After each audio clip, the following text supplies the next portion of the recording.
Hello again. Good morning, everyone, and hello to our online audience from beautiful Ngunnawal and Ngambri country. I'd like to, welcome our online audiences who are joining us from across the country, and a special hello today to those of you who are gathered in our satellite hubs at Form in Boorloo, Perth, and at the University of Tasmania in Nipaluna, Hobart. The Teachers' Voice sessions are a really exciting part of our program where we have invited educators to come and share your practice and experiences with us. We've worked closely with a curatorium of representatives from the art education associations from across the country to assess the applications and to ensure that we have a balance of voices from across the different sectors, states and regional areas so that we can really present a picture of practice from across the country. So thank you so much to those representatives for volunteering your precious time and energy for this task. If you weren't part of the Teachers' Voice sessions yesterday, I'll just run through the rules so that we make sure that we have time for everyone in the session. So every presenter has 20 minutes presentation time only. Lovely Paloma is going to give everyone their time when they've got 10, 5 and 1 minutes to go so that you can keep to time. And then, unfortunately, we don't have time for questions in these sessions, but I encourage you to seek out your colleagues at morning tea and afternoon tea and lunch today so that you can ask those questions in person. Our first guest today was part of our wonderful breakfast panel this morning. Mary McGillivray is presenting a paper, TikTok Helped Me Learn Good, Communicating Expertise in Online Video. Mary is a PhD student at the University of Melbourne and a content creator making visual culture analysis accessible for the next generation. So many of you may have used Mary's work in your classrooms already. She holds a master's degree in the history of art and architecture from the University of Cambridge and was featured on the Australian Arts and Culture 100 for 2022. Mary has worked with art galleries and cultural institutions across Australia, the UK and Europe to bring their collections to a massive online audience of highly engaged young viewers. Her collaborations include the UK Art Fund, the National Gallery of London, the Australian Institute for Art History and the ABC. Mary, thank you so much for being with us. I'm delighted to invite you to the stage.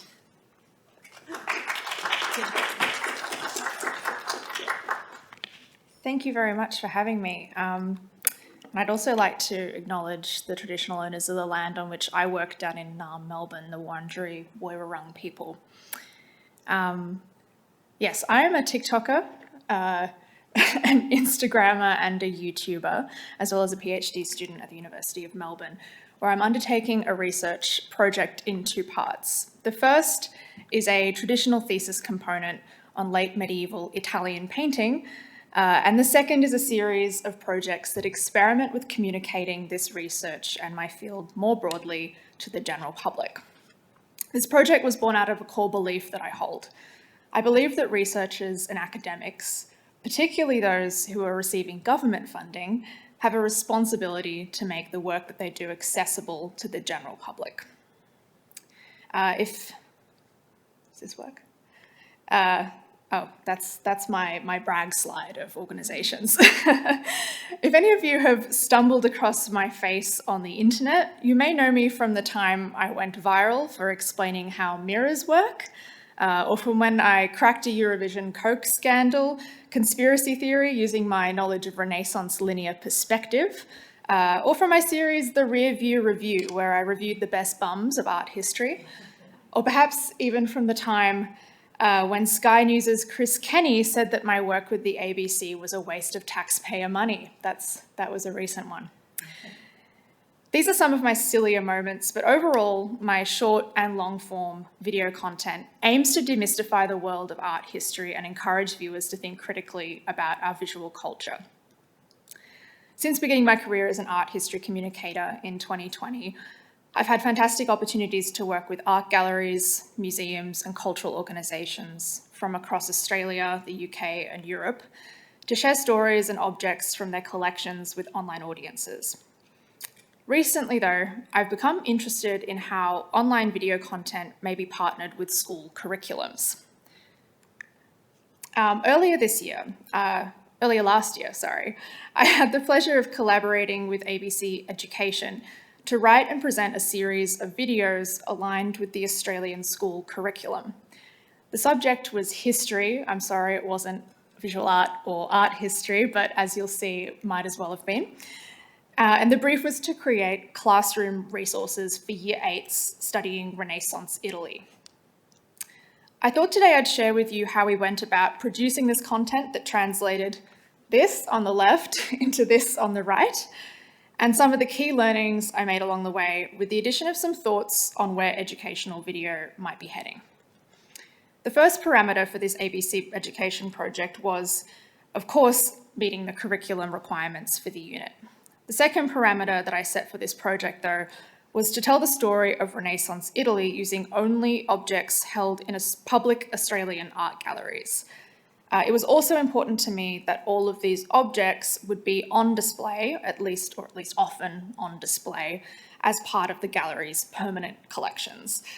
The idea being that teachers, students, or parents could go to visit the artworks in person themselves or partner the videos with an excursion.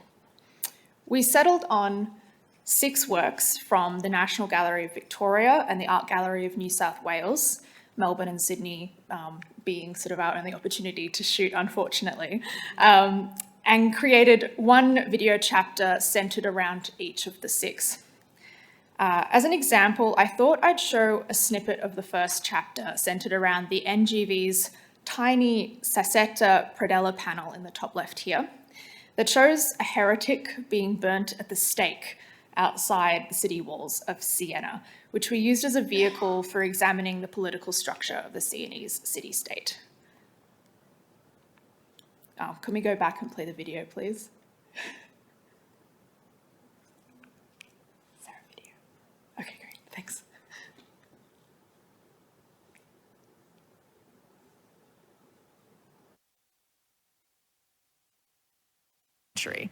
The peninsula was made up of smaller city-states, all vying for land, resources, and political power. So many nations in such a small space meant that conflict and wars were very common and borders were always changing. This tiny little painting can actually tell us a lot about how one particular city was governed during the Renaissance. Although this painting might look small, it wasn't always that way. Originally, this was only one panel in a much larger altarpiece made for a church in Siena, a small city in the centre of Italy.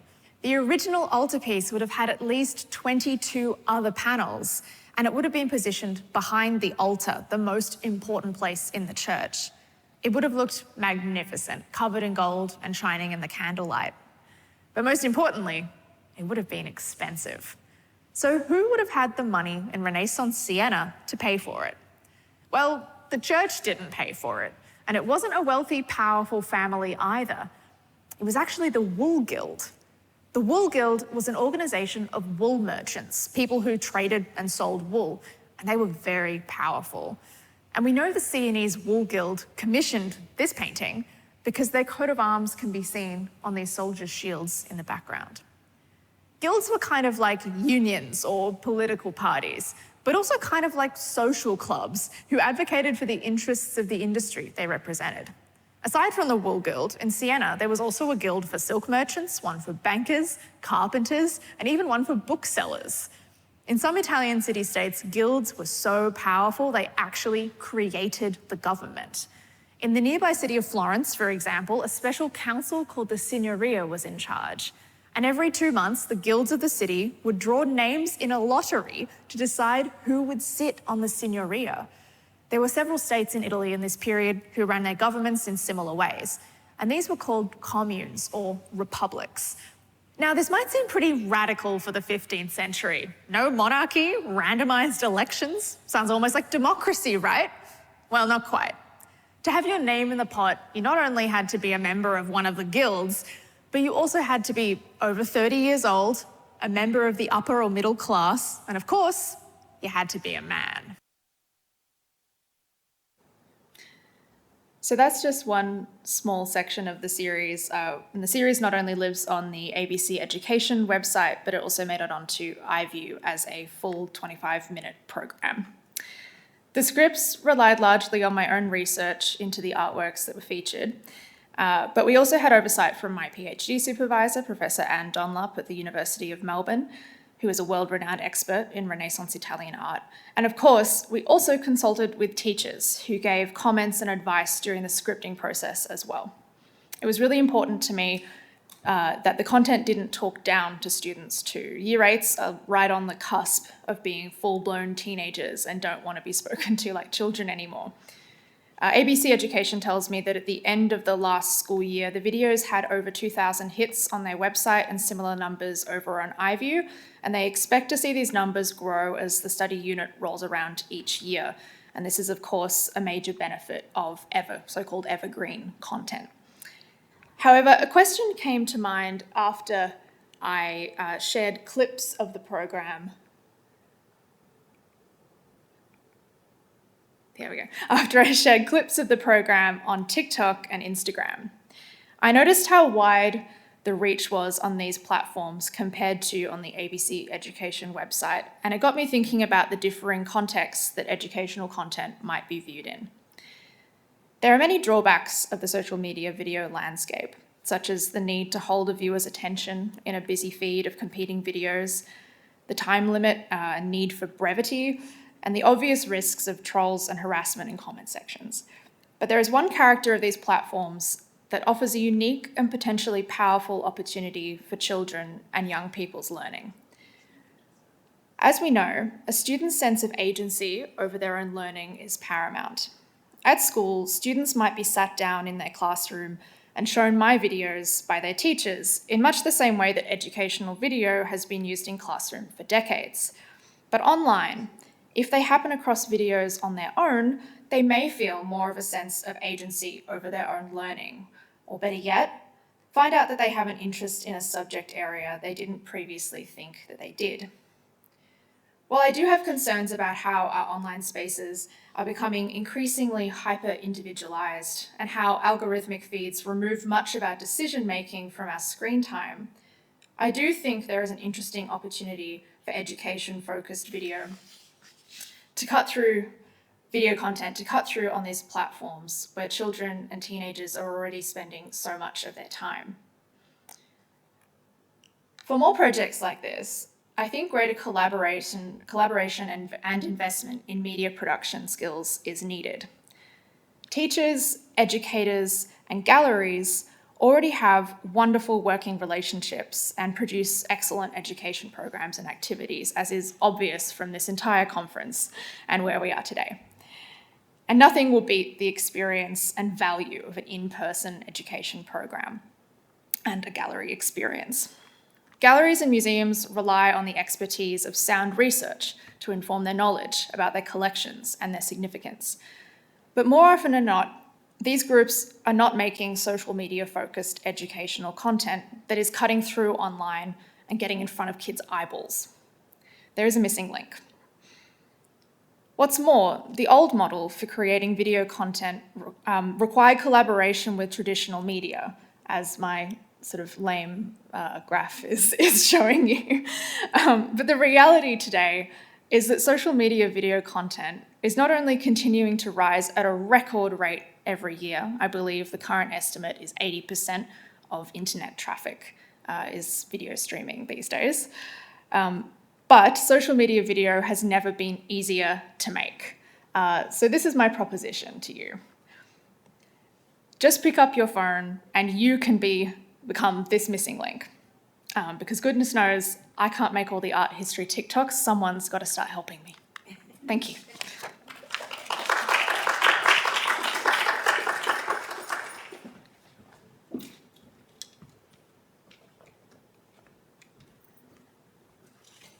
Thank you so much, Mary. That was great. And as someone who has been a classroom teacher, I know I share that experience with many of you of the desperation of trying to find just the right resource to capture a particular group of students. And it's so great to see your work in that space, Mary. And I'm sure everyone's going to be heading to your channels to take your work and your stories back to their classrooms. I'm going to go and watch all of those videos that you've made with the ABC, and I think we should probably have a chat, because it's something that we grapple with all the time, is how do we make our learning resources here engaging and meaningful, and present them within the frameworks that are available to us. And yeah, there's a lot of work to be done in that space. So thank you for leading the way, Mary, and thank you for being here. It's so great. I'll get my notes ready. Our second paper today is presented by Limcock Boon, Boon is here with us all the way from Singapore. Boon is an art master teacher at the Singapore Teachers Academy for the Arts, where he provides professional development and designs pedagogical resources for Singapore's art educators. His interests span inquiry-based learning, visual literacy, and digital technology. Digital technology integration in art education. Boon is a firm advocate for design thinking, museum-based learning, dialogue talk, and art criticism. Boon believes teachers must continuously adapt as learners. He views art education as the foundational cornerstone of creativity in the curriculum. Boon's paper today is entitled "The Digital Evolution of Art Pedagogy in Singapore Secondary Schools." Great follow-on from Mary's. Thank you so much, Boon. It's wonderful to have you here. Thank you. Thank you to the National Gallery Australia for accepting the proposal for the abstract for the proposal presentation. And good morning to the audiences online. The Singapore Teachers Academy for the Arts, short form STAR, contributes to shaping art and music education in Singapore, from kindergarten to year 12. I also want to thank, I have a slide of logos as well. I would like to thank the Singapore Arts Education Branch from the Ministry of Education for their pivotal role in allowing me to collect data back in 2021. My talk has 4 segments. First, the studies background. It's linked to the art inquiry model, which I'll elaborate a little bit more. Second, our method of data collection and analysis. Third, the study's findings, limitations, and potential applications, perhaps to the Australian context as well. And finally, my reflections and perhaps future research directions, which I'm open to discuss off stage. In Singapore, the shift to home-based learning in April 2020, due to COVID-19 rising community cases, was a significant moment, personally as well. For teachers, including my wife and I, we had to adapt to online learning.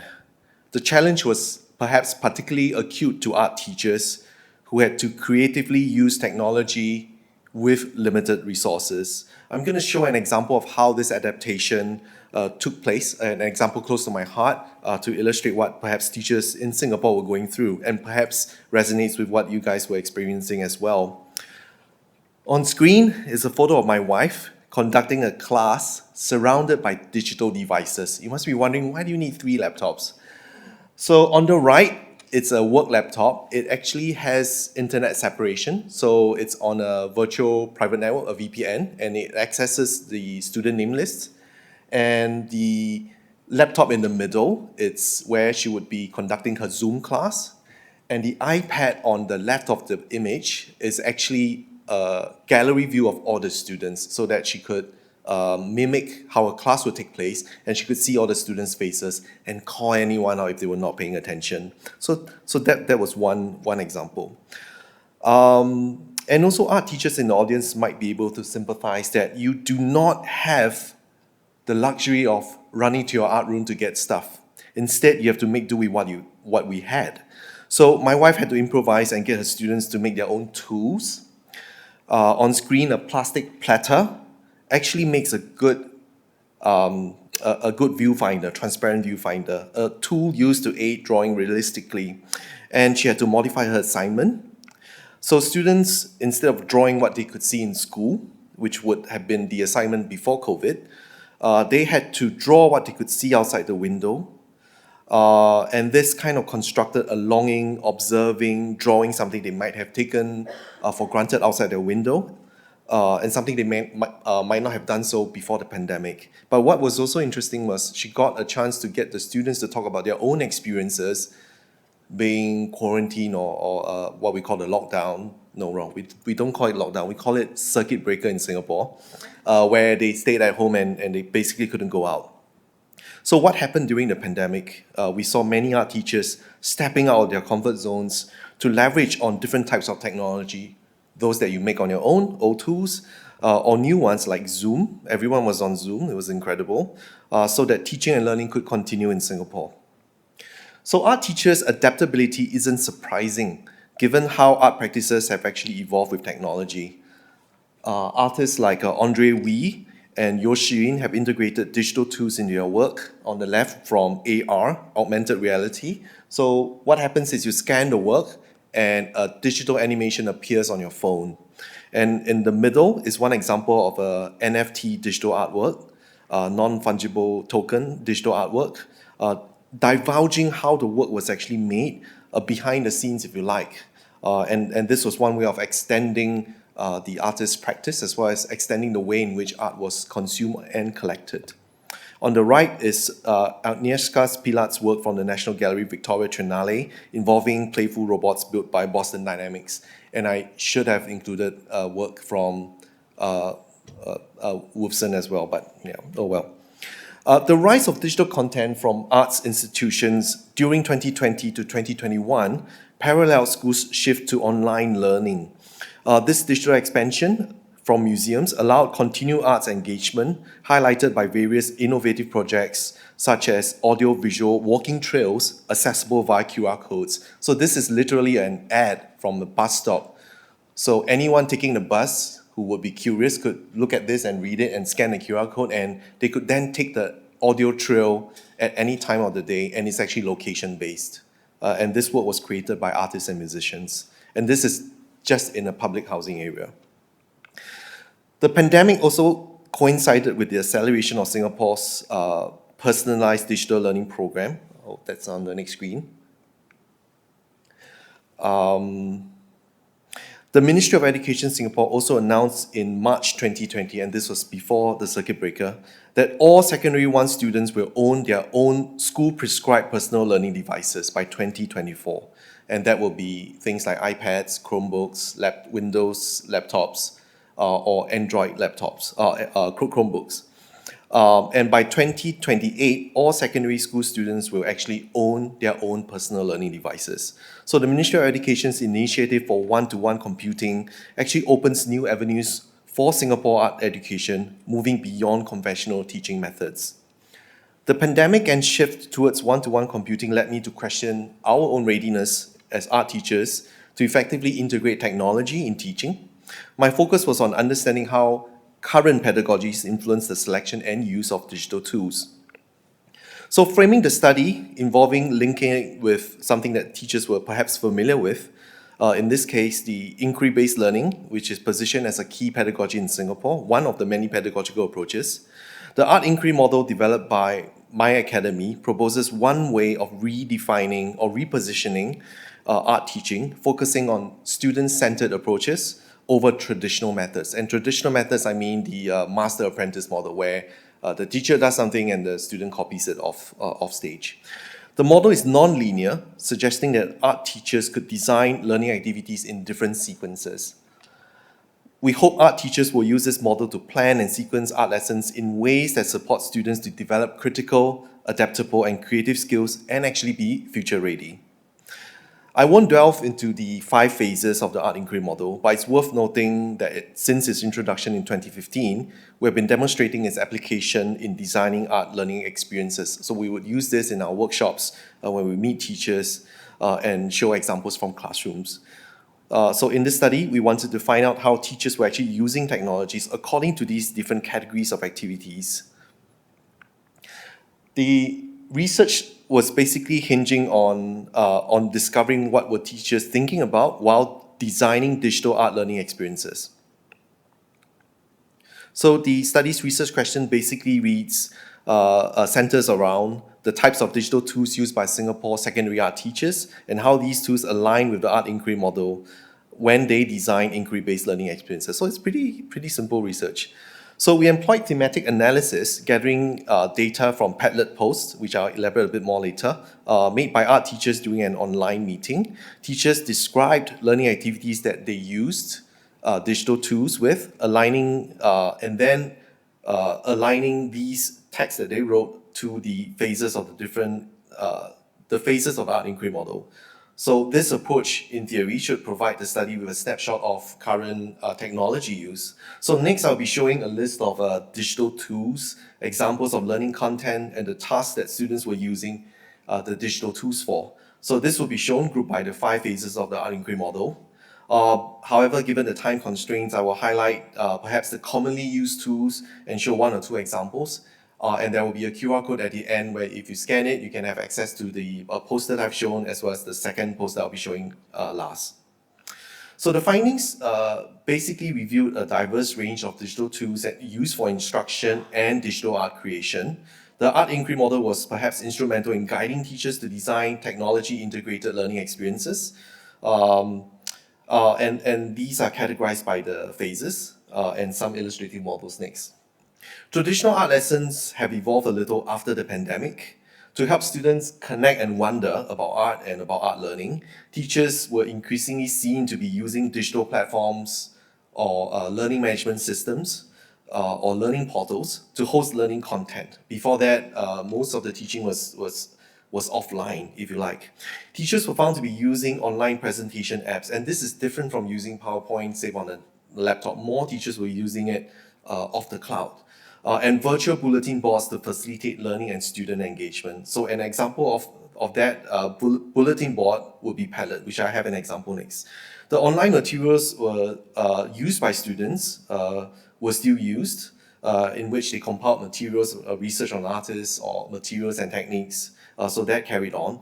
But we did see some teachers starting to ask students to create digital versions of concept maps or mind maps. Or they were asking students to upload photos of their mind maps so that more students from the same class or at the other end of the classroom could see them.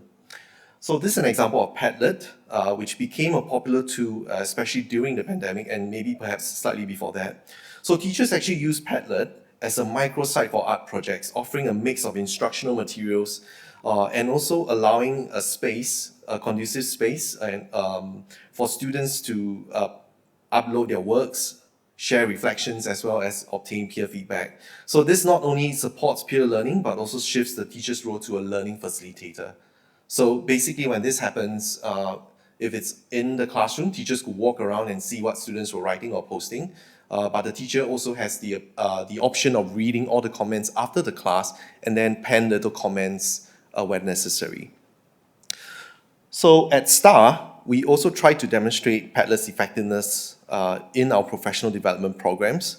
It's used to share resources and encourage interaction among teacher participants, mirroring its application in the classroom. So on screen, you see on the leftmost column, instructions that we have for the activity, so that if any teacher misses this particular session of the workshop, they can actually catch up.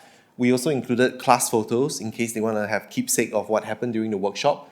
And each teacher actually has a simple column in which they will post images of work in progress, a caption or two about what's happening in the picture, so that other teachers who may be interested in signing up for this workshop could technically look at this and then decide if they want to join this particular session. To help students investigate about art, students access information online and of course relied heavily on video tutorials. So the video tutorials would be those found online, and now that I have a new source of videos to look at, and they were also perhaps created by teachers themselves, often actually with mobile phones, and you'll be surprised what the newest apps like Canva or the newer version of PowerPoint can actually do with animation. And these were uploaded to the school's chosen learning portal. Digital platforms like Pinterest serve as creative catalysts. Teachers and students use them as mood boards for research and inspiration, the quick ones, housing visual materials relevant to their art project. So in this particular one, the teacher used it for a collage art assignment. And from this example, she wanted to drop key artist references that the students could look at as they research about collage and about the theme related to their work. The necessity of digital art and design tools in education is evident. To help students make different forms of digital art and design, our teachers guide students in various digital mediums from graphic design to animation, adapting to actually the changing technological landscape in art education, what the kids are exposed to in social media as well. So I want to highlight two digital art assignments that stuck after the pandemic. One is some teachers actually ask students to make virtual backgrounds for virtual meetings. And some actually ask students to make digital stickers to help students express themselves, words of gratitude, words of kindness, words of encouragement with images on messaging apps. And of course, this is before WhatsApp now include a custom AI sticker function. If you haven't realized how to use that, I'll show it to you later on WhatsApp, a custom AI-powered custom sticker generator. Teachers actually particularly like using iPad, Apple Pencil, and Procreate combination because the time-lapse replay function, where the process of drawing is played backwards, then becomes a pedagogical tool, as well as a feedback tool for students to look at process as well as drawing techniques on a digital device. Teachers often introduce personal interest into the classroom. For example, in this case, a teacher's fascination with late 1980s video games inspired him to teach pixel art, character design, and frame-by-frame animations, engaging students by allowing them to tell their own stories and creating something that looks a video game look-alike. To help students express their thoughts and feelings, teachers facilitated this in different ways, sometimes in multimodal ways as well. So this include either writing, drawing lists, mind maps, or making audio or video recordings. So the tools used would be video recording tools, audio recording tools, learning management systems, Padlet again, Google Jamboard, and I recently found out that Google Jamboard was shut down the end of this year, so maybe something else will come up. And this actually facilitates multimodal expression. Padlet was often used as a quick virtual board for students to pin their artworks that are in progress or final. And on Padlet, students could write a short description or actually a reflection on their work and receive peer feedback as well. As John Dewey noted, learning comes from reflecting on experiences. To aid students to reflect on their art learning experiences, teachers use online tools for reflection such as polls, word clouds, text tools, something that can get data really quickly, and then use that to facilitate a class discussion. Google Slides is actually a popular choice for teachers and students to document and reflect on the class learning journey. Teachers create Google Slides as process diaries, teaching examples. So students use these process diaries or digital journals to document their work and reflections, presenting a comprehensive view of their artistic development. And because they are Google Slides, the access, the barriers to entry is really low. Everyone can pick this up within a day or within the span of the class. The study's implications are significant in the sense that I think it encourages teacher self-reflection, helping teachers identify areas for improvement in technology use. It perhaps informs curriculum development to some extent, showing examples of ways in which technology can be integrated effectively.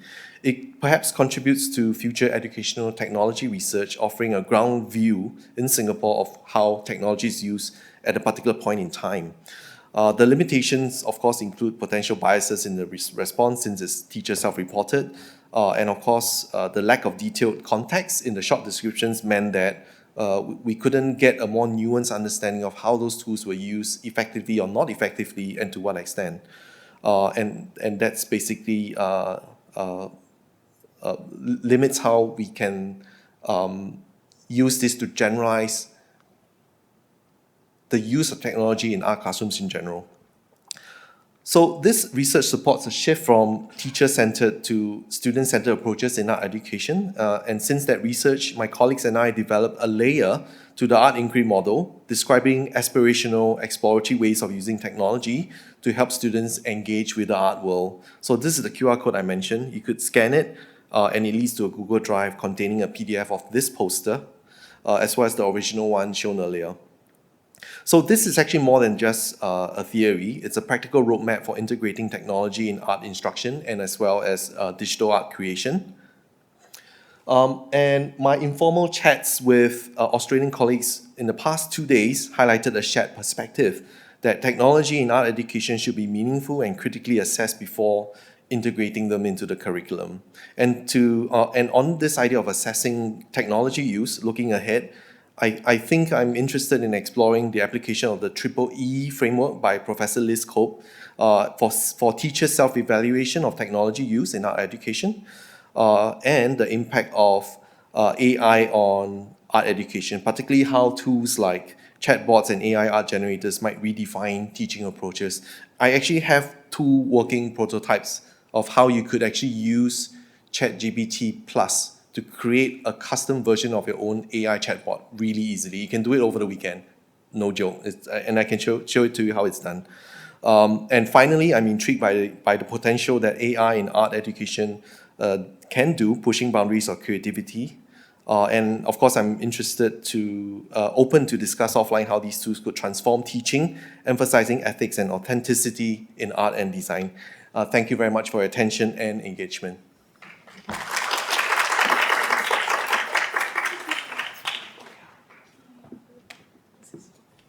Oh, that's mine, Gilda, sorry. Thank you so much, Boon. That was a wonderful presentation. I'd really love to hear how everyone goes making their chat bots over the weekend. But a really interesting presentation to help us think about meaningful uses of technology in our classrooms. And I love that Boon showed how it could be used for communicating and facilitating learning, but also creating work and then reflecting on our learning experiences. And I love learning that Singapore didn't have a lockdown, but you had a circuit breaker. And that's such a wonderful, it really reframes and repositions that experience that we all went through, and that continues to resonate in your classrooms. So thank you so much, Boon. And we'll think about, what kind of circuit breakers we can continue to embrace in our learning experiences. Our next paper is delivered by Anne-Marie Cullinan, who is here from the Northern Territory. Her paper is entitled The Significance of Art Creation for Deep and Rich Learning. Anne-Marie is a Master's by Research student at Charles Darwin University in the Northern Territory, where she's investigating art and education through the magical effects of material handling. Her passion is sensory learning and the resulting benefits to wellbeing. Anne-Marie was originally a commercial designer, and she's worked as a primary, secondary and special needs education teacher. She's presented her findings within Australia and the Aotearoa New Zealand Association of Art Educators Conference in Wellington last year now, 2023. Anne-Marie, thanks so much for being with us. Welcome to the stage.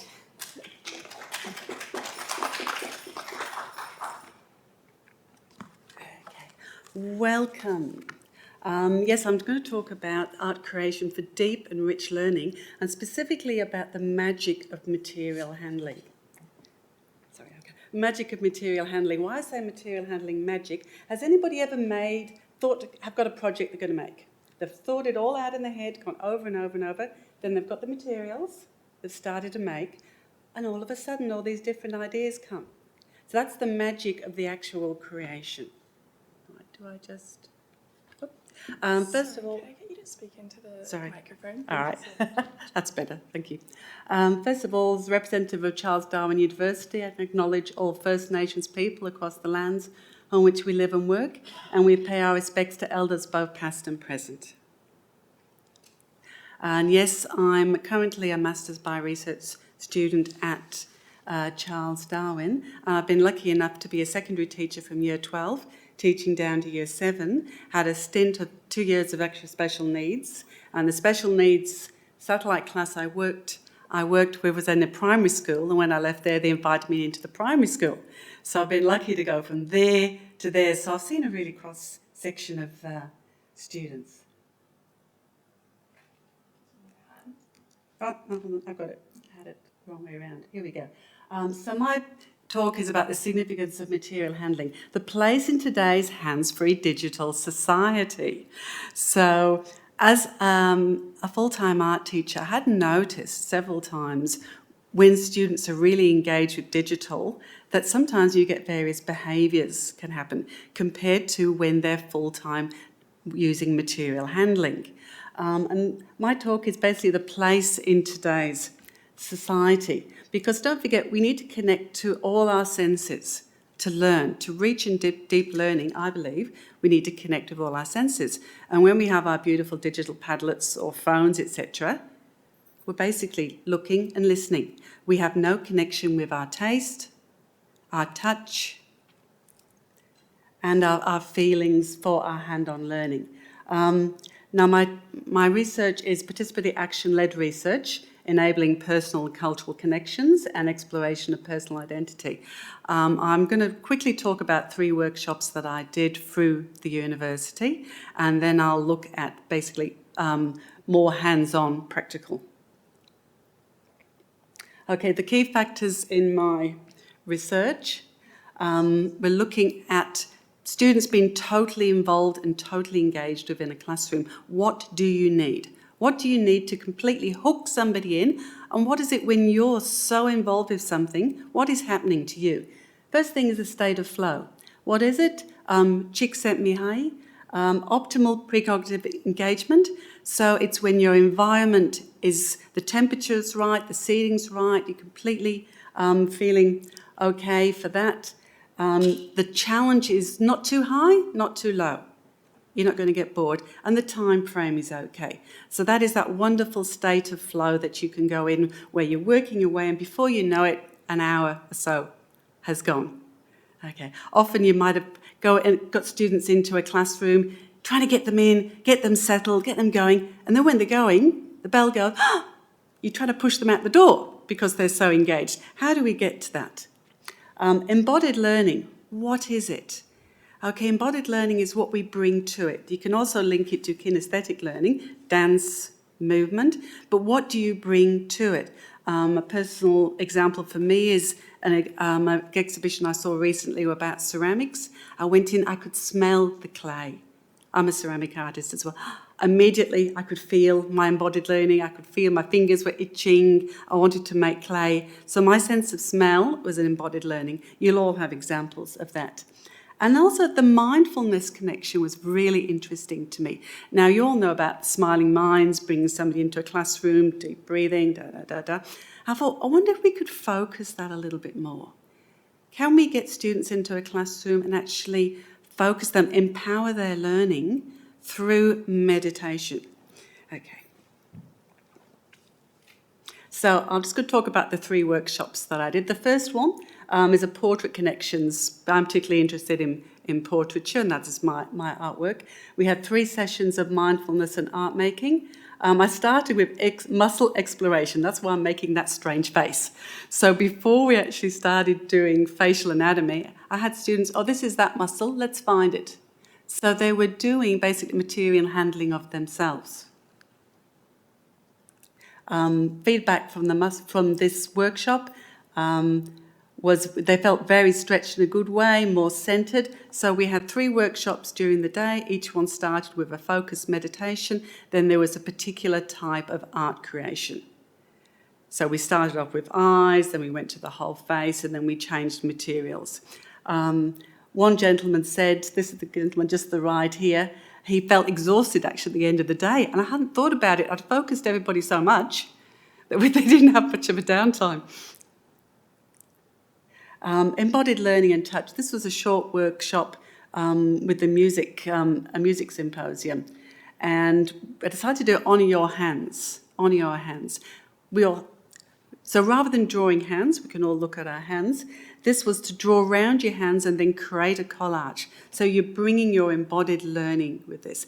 And I was quite amazed, the connections. There was 30 teachers in this room, and they all went straight for it, chose the materials they particularly like. I had everything from natural materials to sparkles and glitter.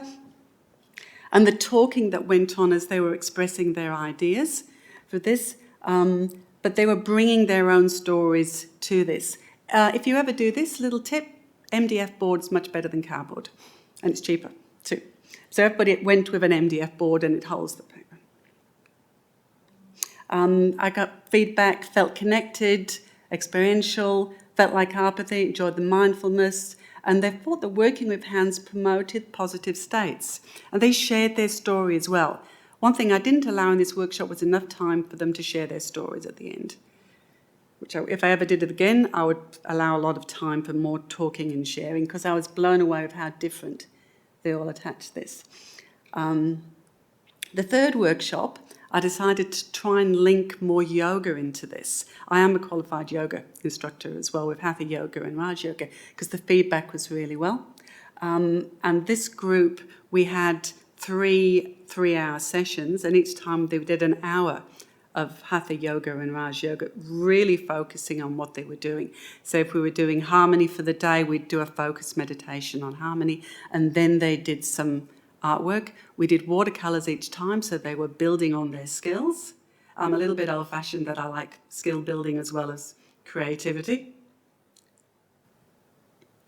I was quite amazed at the strong supportive bond within the group, and we built a whole community through this mindfulness and art.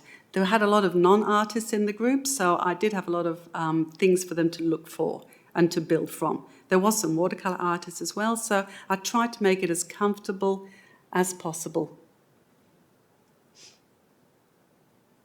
Okay, how this works. Conclusions from my workshops was bringing the material handling, the being absorbed in the materials, sensing them, smelling them, touching them, connected with mindfulness, a focused meditation at the start, and looking at portraiture. Portraiture I used because of self-identity. So we could use art to explore ourselves. Within this flow state, when people were totally engaged, totally absorbed, we're basically empowering imagination, inspiration, and our wonderful creativity, of course. So I found that the mindfulness connected with the handling of the materials empowered the imagination and inspiration. And as a result of that, we had increased knowledge of self. The connections to the community was a really strong added bonus, the whole community empowerment. Awareness. If anybody's done meditation, you know how it can slow you down and make you more aware of everything as you're doing it, more appreciative of the materials that you're looking at. You're not rushing, you're slowing down, being aware of everything. And of course, you added skill building. So I realised that flow state can be empowered through the sensory nature of the material handling. The embodied learning and touch with mindfulness connects to the flow state, resulting in rich, deep learning. That term, rich, deep learning, I think is a little bit controversial, because we can learn and learn, especially through digital work. And as an experienced teacher, I know I just for example, with maths, I can have students learning on a maths site. They can do half an hour learning maths. They go back into the classroom. You ask them to repeat, gone. But if you give them blocks, etc., you have to reteach them in a form of material handling. I'm sure there's a paper in that somewhere. You know, there's for you, we've got to make those connections. It's all got to link together. Everything's got to link together. So the mindfulness connections, bringing that awareness, slowing down. From this conference, I've also got a bit of feedback that we're going too fast for a lot of things. Students want us to slow down, want us to be more aware of things. And I think mindfulness focus in a way that's not gimmicky, that it's got a purpose, because students want to have a purpose to do everything in their class, especially senior students, that you can bring to the focus of what we're doing. And the three factors together with portraiture for personal identity, promote a connection to self. And over time, can build self-confidence and resilience. So if you imagine if you're working with this over time, and there is a lot of research to show that you will promote well-being. One other factor that started my research was in a senior school, was resilience building. I thought, how can I help students resilience building? We've got huge high suicidal rate in Australia. How do we build resilience? What are ways that we can go through? We don't want to isolate people, we want to bring them together, sense of worth. Okay, I'm getting sidetracked. Go. Okay, so the magic of material handling, there is a place within today's hands-free society for hands-on learning. So I think we need to combine the hands-on. Together with mindfulness, we can empower connections and resulting in rich, deep learning. Okay, threw this one in. Memory Code, Lynn Kelly. I'd strongly recommend that. When I was doing my research, that was a very influential book. Very easy to read as well. Lynn Kelly's work talks about how people learnt before literacy. How people learnt before literacy. And the example on the left with the mnemonic aid for the Maori, the ancestral remote, is an example of how a story was passed along. So those carvings, if you understand, if you are the level of the cultural understanding, you could run your fingers down there and understand all the stories. So why don't we do something like that now? Why don't we pass on our learning through material handling? If you look back at any of the civilizations, they had those ways of handling. Amazing memory, amazing. The memory code, how you can store huge amounts of information in your brain through touch. Incorporating material handling into the curriculum building. Okay, mindfulness can be focused. Best way is often to give an example. Teaching primary school students about rock painting, ochre rock painting. Okay, we've got heaps of little 4- or 5-year-olds running into the classroom, straight from break. Okay, sit, focus, give them each a piece of ochre rock. Okay, we're going to talk about rock painting. They're actually going to do so, but first of all, I give them a piece of ochre rock so they're handling the materials. Sit down, instructions not to draw on anybody, including themselves and the floor, but they're very, very good about it. And then we do a focus breathing, thinking about what we're doing, holding the rock. I read a story about a painting, a beautiful painting, or ochre painting, and all the things that could do for that particular community. And then that takes about 10 minutes at the beginning of the class, and then they go out and make their own art. They use the rocks that they've held in their hand, go outside and draw on the pavement.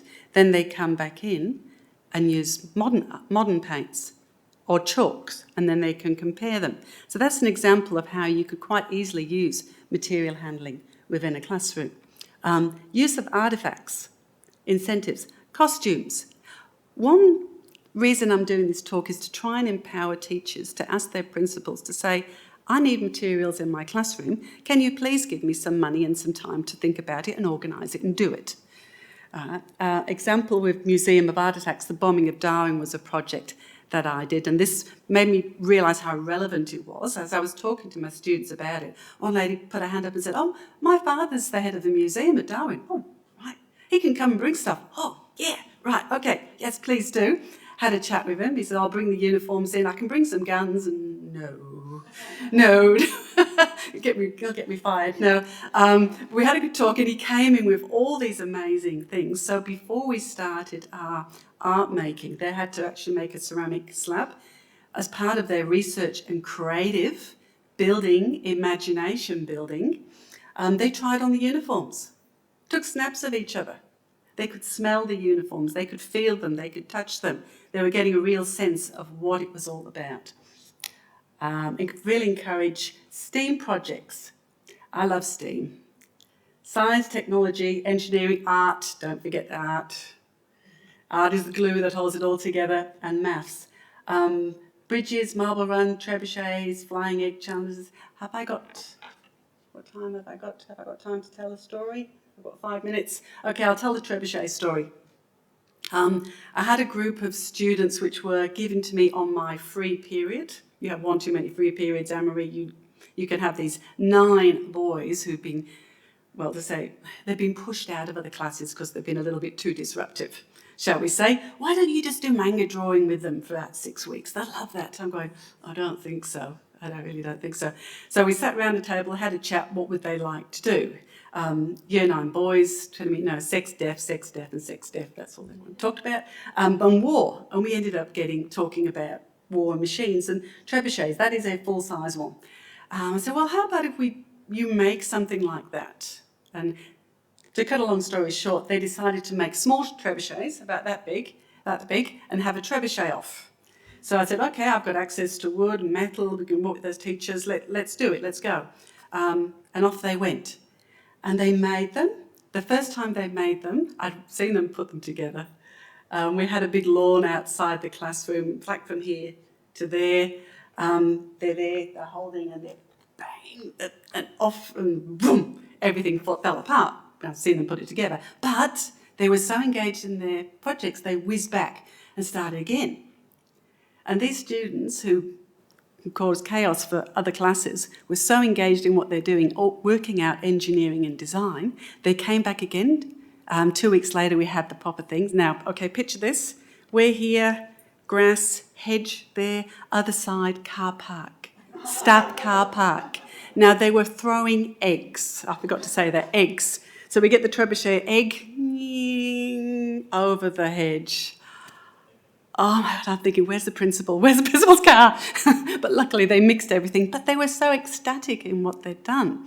And I noticed on our reflections afterwards, I said, like, you were fantastic. I said, oh, but miss, we didn't do any of the diagrams you really asked us to, and we haven't written about it. Yes, but you've made this. You've thought it out. You've worked all the way through.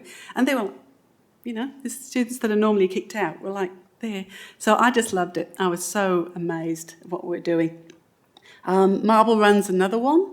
The flying egg challenges is the Leonardo da Vinci. When you put them, they have to get eggs down to a certain level off a building, and they're amazing. Managing materials, stations. If you're worried about materials, don't be scared about materials. Use stations. What I mean by that is if you've got 24 in your class, divide them into 4. You've got 3 activities. 1 includes materials. If you've got half an hour, it's 15 minutes at each. You go around. It works beautifully. You get so much work out of them. They're busy, busy, busy. And you station yourself with the materials so you can control them. Okay, and you have one of your maybe better students at a certain one. And then, so you work out your classes. I wouldn't say you would do that first time you have a group of students. You get to know them first, and then you work it out. Making art materials. In the territory, we do a lot of ochre making. And the grinding of the materials, the connection to your land. If you want to make art about land, about paintings and landscapes, go out and get the materials. You can start with a collage of the materials of the land, a ephemeral piece of artwork, and then maybe go on from there doing your landscape paintings. Okay, that's a list of the research that I've had. I've actually have more. So if afterwards you'd like to have a chat with me, but please talk to me. So my takeaway is don't underestimate the magic of material handling. You're using all your digital devices, but please don't let it be the be-all and end-all if you want deep, rich, lasting connections for learning. Thank you.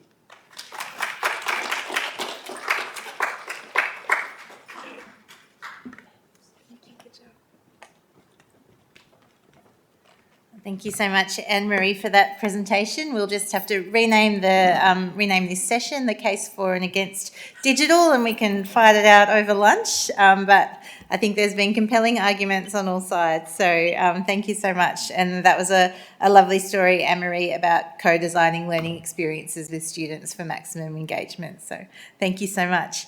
Our next guest is Robyn Carmody, all the way from South Australia. Hi, Robyn. Robyn will be presenting a paper called Navigating Renewed Landscapes of the Australian Curriculum, Visual Arts, Upholding Cultural Sovereignty and Principles of Relatedness. Robyn works in initial teacher education in the arts curriculum and assessment and professional experience for masters and undergraduate students. Robyn is also the Professional Learning Representative for Art Education Australia, our National Art Education Association. Please join me in welcoming Robyn to the stage. Thanks so much, Robyn. Hello.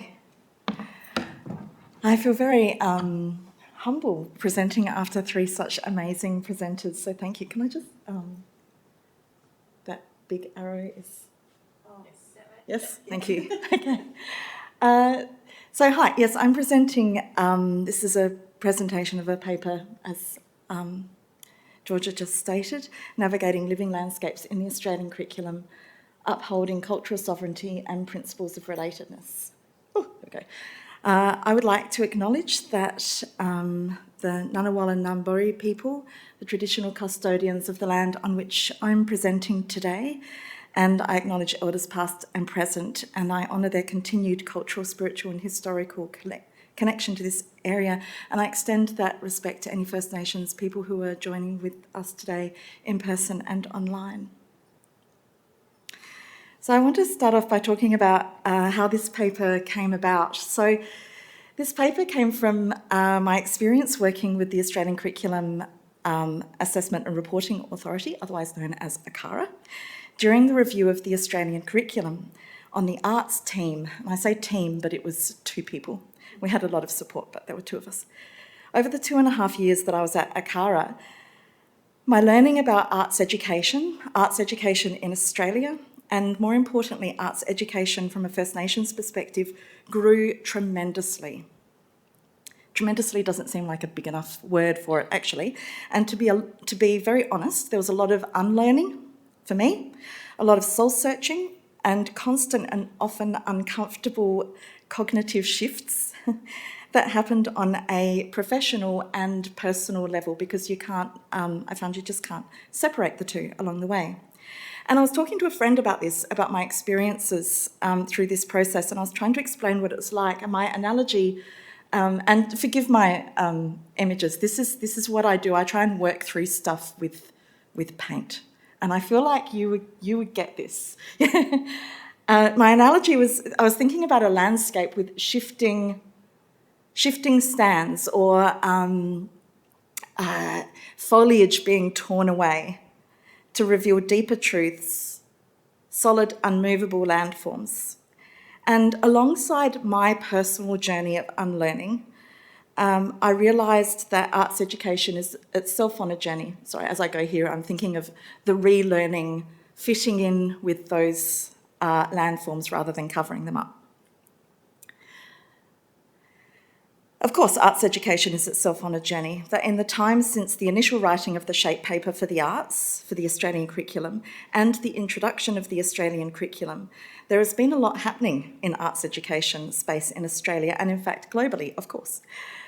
And that this would, of course, then impact the review of the arts curriculum and the visual arts curriculum. And I wanted to write about it, of course, so I did. But as I started, I quickly realised that I couldn't do this alone.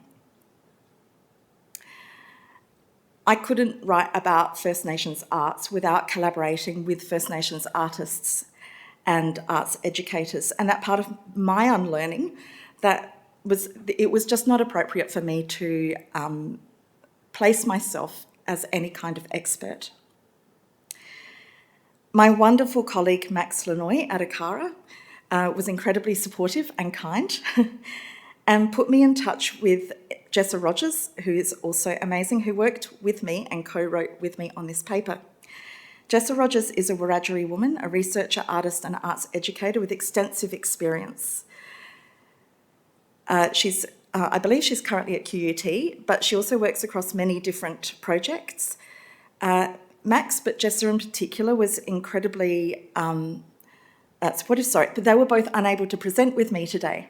And because of this, I really had to think about how I was going to present this paper. And I had to be a bit creative in my approach because I didn't want in any way to be speaking on behalf of them or present myself as an expert in First Nations art or their material. So you'll just have to wait for it to be published and then you can read all of that. So what I decided to do was talk about my journey and some of the challenges that I went through in an attempt to share that with you, because I think that I think that would be helpful. Just lost my spot. My dual journey. So I talk about the provocations that shifted my thinking and how I worked through them and relate that to the shifts in the positioning of the First Nations content in the Australian curriculum visual arts. So, here we go. So I want to start then by talking about myself, about my positionality and my funds of knowledge, because that's a really important step in the unlearning process. So, hi, I'm Robyn Carmody. I'm a white woman from a very English background and Scottish and English heritage. My mum was born in England and came to Australia when she was 4, and my dad's family are also English. And that's me and my sister. when we were little growing up. I always loved the arts, but especially visual arts, and my mum was an arts teacher and she encouraged us. See? I was also quite musical, not quite as much into music as I was into the visual arts, but I thought I'd just share this. Very stylish there in the Australian National Railway Band with my baritone horn. Yes, I know, very cool, with my 1980s girl mullet. My home environment and my learning was very influenced by my English background. I grew up on English literature, going to the art gallery, artworks, music and musical theatre. My grandfather, my English grandfather was that was a bit frightening. was a Latin professor, and we would have scones and jam and cream on a Sunday afternoon. So you get the picture. And that's my family. They'd be horrified. I didn't tell them I'm sharing that, especially my son. And I'm telling you this because, not because I want this to be all about me, but because for me it was really important to examine this and pull it apart and understand what are the values that have shaped my understanding of arts education, and really take those values out and give them a good kick around and a good thrashing and really understand what they looked like. And while I was at ACARA, I had lots of wonderful people giving me lots of wonderful advice. One person I spoke to said to me, Robyn, you need to step outside of your centre. And we get back to the watercolours. And what I used to do, because all of our meetings, everything was online, and I'd be talking to someone, they'd say something that would really connect with me, and I'd write it on a little post-it note and stick it around my computer.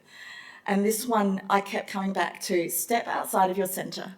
Because when you understand what your positionality is, and then you can step outside of it, see?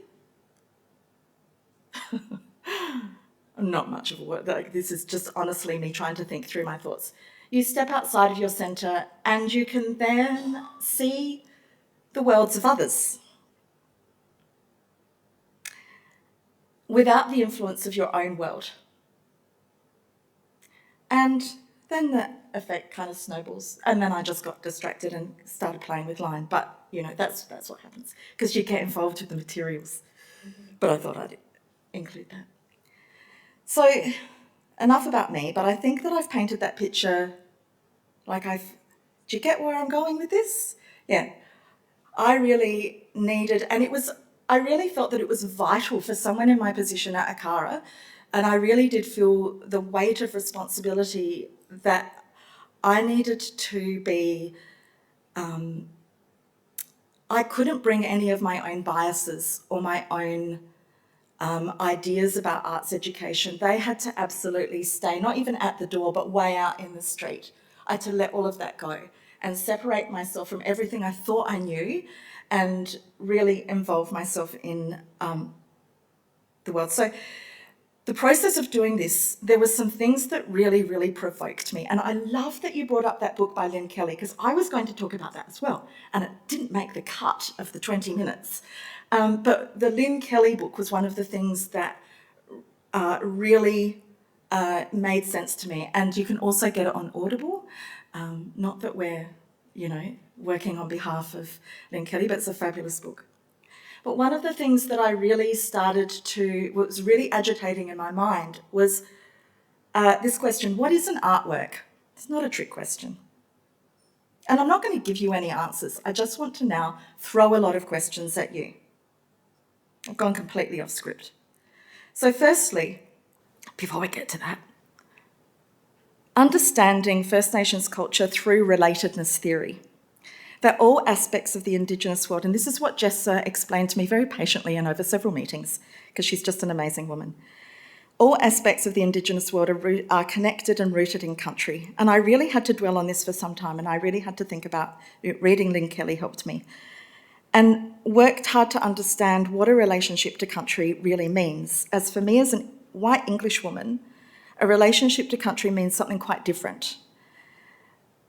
But what I do understand is that an artwork and an arts practice cannot be disconnected from the artist, their country, culture, their story, history, and that whole web of connection.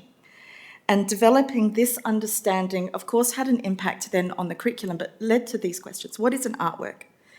Is it an aesthetic product? Because that's really, when I examined it, that's really what I've been brought up to really think about an artwork as.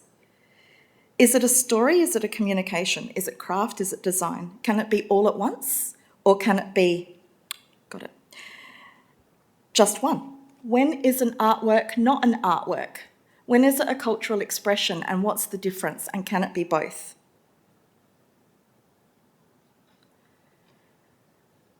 When is it a cultural expression with little to no relevance to aesthetic?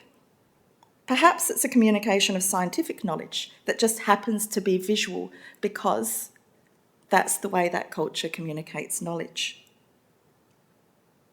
What about when it's a combination of visual, musical, dance and drama? Because we do this weird thing where we separate all of the arts, but they don't always have to be separated. When thinking about an artwork as cultural expression, we really need to think about knowledge. And when it is a cultural expression and a representation of cultural knowledge, it becomes so much more than an aesthetic product to be appreciated as a part of a visual arts course. Who owns this knowledge? Who has the right to share that knowledge? Whose responsibility is it to share this knowledge, and in what contexts? And understanding that some knowledge is for the knowledge holders and their communities only. Sharing of cultural knowledge is a privilege for the recipient, not permission to become an expert or to teach then to others.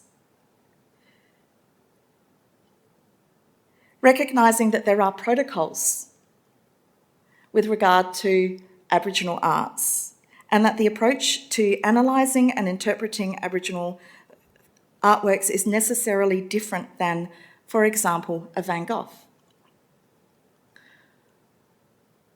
And what are the tensions that this was causing?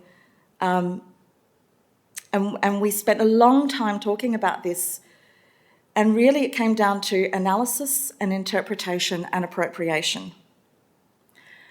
And what is the responsibility for all of us, and the commitment to the statement, nothing about us without us, which is a very powerful statement, but what is the responsibility to that?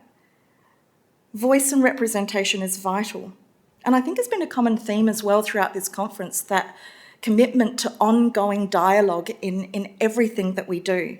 When dismantling, learning, rebuilding, this must be done with the voice of all involved. So what was the impact then for us working on the curriculum, for how this led to the shape? And I'm talking about the Australian Curriculum version 9, so I just presume that everyone, you're like, yeah, we get what you're talking about, Robyn. So I mentioned the shifts in my own thinking, but the curriculum review was also responding to other developments. It wasn't just Robyn Carmody on her own little journey and then changing up the curriculum because of my own personal experience. However, the two worked very powerfully together, and I couldn't not change. It impacted me in many ways. The curriculum review was also responding to, of course there was already First Nations content in the arts, and I hold deep respect for the arts advocates, academics, artists, advisors and curriculum specialists who have gone before me to fight for the arts to be one of the 8 mandated learning areas from foundation to year 10, and to get the First Nations content and perspectives into the curriculum in the first instance. But we do know that that's an ongoing journey, and there are a lot of things that have happened since the Australian curriculum was first created. At the commencement of the review, the First Nations content went through rigorous analysis, and so we were responding to that analysis. Additionally, the ongoing process, the Alice Springs Mabantwe Education Declaration was a part of that process as well. The ongoing process of Aboriginal and Torres Strait Islander self-determination across all areas of society, as well as in the arts. The work of Terry Jenke, which, if you're not familiar, with her work. She's got a fabulous book called True Tracks, and the Australia Council in relation to Indigenous cultural and intellectual property rights, the United Nations Declaration on the Rights of Indigenous People. All of these things were happening across Australia and globally. We're also responding to that. And also the significant and growing strength of Aboriginal and Torres Strait Islander arts industry, and also the national, state and territory museums and art galleries are increasingly supporting and working with First Nations Australian artists, curators and communities. What have we got? 5 minutes, awesome. And to lead projects. And then also responding to those tensions that I already mentioned.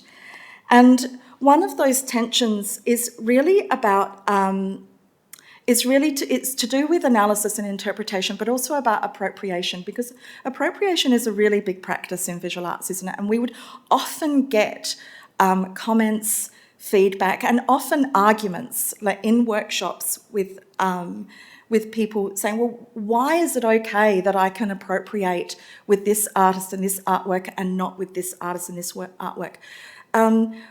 I'm not appropriating the work, but I'm using the materials and the techniques in the same way. So what can I do and what can't I do? And of course there's lots of material and there's lots of answers here, but a lot of the people that were asking me this question wanted a really straightforward answer. And I feel like I'm going out on a little bit of a limb here. But for me, what I ended up saying to people was, well, do you have consent? It is a complicated issue, but I feel like sometimes we can just say, well, do you have consent to appropriate this artist's work? And if you don't know, then don't do it. But we appropriate art's works when we have consent to do so. So, for example, I bring up Vincent van Gogh again. The Van Gogh Museum gives anyone permission to download and use images from their website as long as they're credited. And we see the way that Van Gogh is appropriated and used across multiple contexts in really amazing ways. However, First Nations Australian artists' work is protected by Indigenous cultural and intellectual property protocols and rights, which as a simple rule means that we don't have consent. And an example of how this is reflected in the curriculum is in the Year 7 and 8 content description, where we've embedded the Indigenous cultural and intellectual property rights there. So theoretically, all Year 7s will be learning about Indigenous cultural and intellectual property rights. And another shift that I wanted to talk about was the approach to analysis. And I know that, on the left I've used a very old example from a very old textbook, and some of you would probably recognise it. But I wanted to compare these two to show the shift that's already happening in our arts world from a really artwork-focused approach, which arguably, and I do know that this model is still used because I've in my very recent experience have seen it. But in this model on the left, you could arguably get your students to analyse an artwork without actually really engaging with the artist at all. Whereas on the right-hand side, we're starting with the artist. So you cannot avoid. Remember how I talked about that web of connection and that an artwork cannot be removed from the artist, the culture, the country, that whole web of connection, that relatedness. And so this is from the Art Gallery of South Australia, fabulous resource, very accessible and lots of amazing examples. Encourage everyone to go and have a look. So I included this as a shift that's already happening. And we wanted to respond to this as well in the Australian curriculum, and this is something that I'm just incredibly proud of, the Visual Arts Examples of Knowledge and Skills, 1 minute. And so this was a response to, again, trying to offer a different approach to analysis and interpretation, where we're observing the work and then we're really doing a deep dive and exploring that artist practice. And That's the second part of it. It doesn't have a lot of pictures, it's not as pretty, but it's a Word document you can download and use in whichever way you like. And moving forward really quickly, I wanted, I'm quite excited about curriculum, as you may have worked out, but I think that there were a few things that I just wanted to, some thoughts to leave with you, is this is a big shift. And I wanted to speak from my personal experience because I know that arguably people with my background are probably the majority. And so it's people with my background that need to do the shifting and the thinking. So I was hoping that sharing my experience helps others to shift. But I think that we need to think about our commitment and our responsibility to the way that we approach the analysis and interpretation of and appropriation of arts and the visual arts curriculum. And who holds us accountable? We've got all this lovely stuff in the curriculum, but who holds us accountable? And who do we hold accountable? And I think that one of the answers is continuous dialogue and relationship building. Thank you.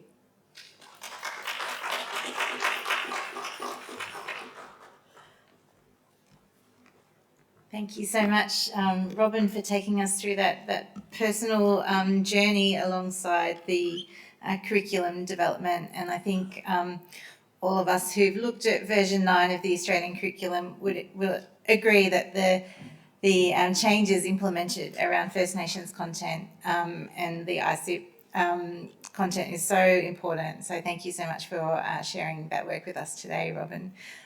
So 4 really wonderful papers showing from different contexts, I guess, showing us the depth and diversity of art education practice taking place in Australia and overseas.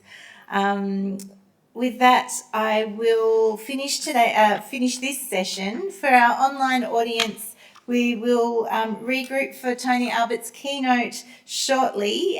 We have about a 5-minute break, I think, to get settled. So for our online audience, you can navigate to Tony's keynote via the agenda in the conference platform. If you are in our on-site audience, please feel free to go and have a bathroom break, stand up and have a bit of a wiggle, and we'll reconnect here in the theatre at 11:05 Canberra time. Thanks so much, everyone.